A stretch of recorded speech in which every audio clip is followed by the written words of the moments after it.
TPCC Telangana प्रदेश Congress committee के leader ने media से बात करते हुए तेलंगाना की एमएलसी कल्वाकुंतला कविता के लीकर स्कैम पर बात की और कहा कि बीजेपी और बीआरएस मिलकर ये खेल खेल रही है और अवाम को गुमराह कर रही। देखिए टीपीसीसी कांग्रेस लीडर ने क्या कहा।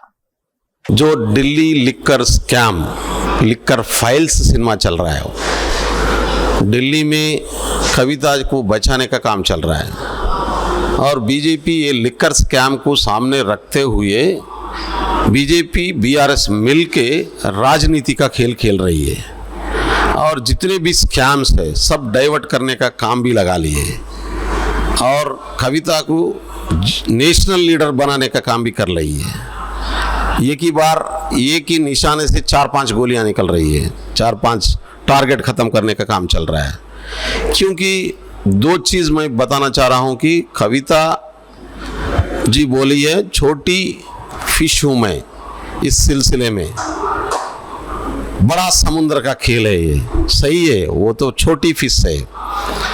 मगर जो ये लिकर का केस है इसको कैबिनेट अप्रूवल तो चीफ मिनिस्टर किया था, फिर इसमें केजरीवाल को क्यों शामिल नहीं करवा, उसका नाम क्यों नहीं है, और इसको अप्रूवल तो एलजी ने किया था, उस टाइम का एलजी को क्यों इसका ऊपर उनका नाम नहीं है इसमें, उसको क्यों हटाया जा रहा है।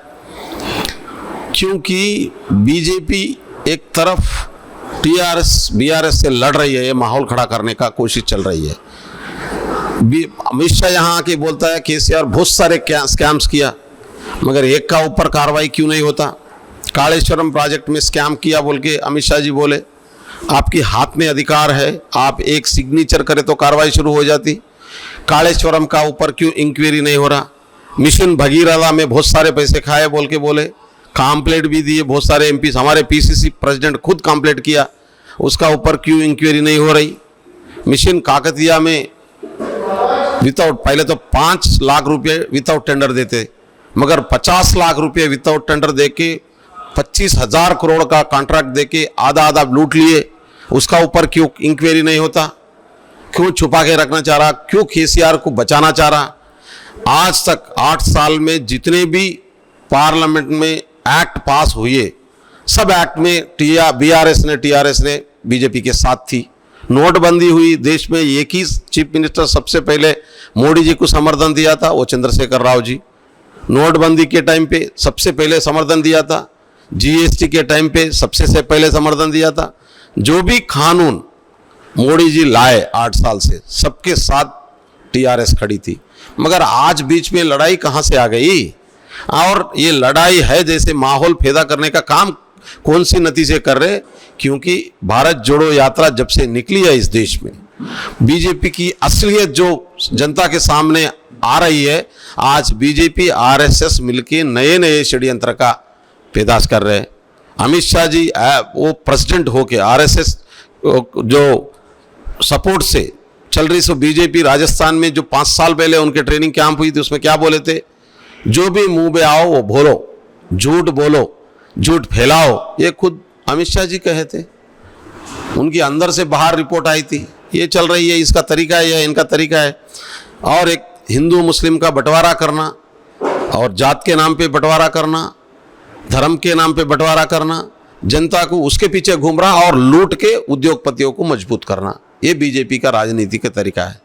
पार्लियामेंट में राहुल गांधी जी ने सीधा प्रश्न पूछा था, मोदी जी अदानी से आपका क्या संबंध है, क्यों आप ऑस्ट्रेलिया गए, आपके साथ अदानी जी आए, उसके बाद अदानी जी को कोयले का कॉन्ट्रैक्ट क्यों मिल गया, आपके साथ श्रीलंका आए, आपके आने के बाद उन्होंने गए और वहाँ बिजली का कॉन्ट्रैक्ट क्यों मिल गया, कैसे मिल गया।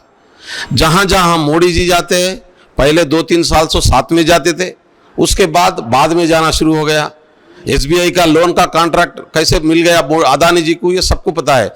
जब निशाना सही तीर पे चल रहा है, जनता सोचने लगी है और बीजेपी के पास कोई क्वेश्चन का आंसर नहीं है, डाइवर्ट करने का षड्यंत्र चल रहा है। नया राजनीति का तरीका है, बचने का नया तरीका है, उसके पास जवाब नहीं है। इसीलिए आज बचने के लिए दूसरे मुद्दे को लाके सामने रख के मीडिया का अटेंशन डाइवर्ट करना और राहुल गांधी का ऊपर हमला करना, लंदन में क्या बोले थे राहुल गांधी जी?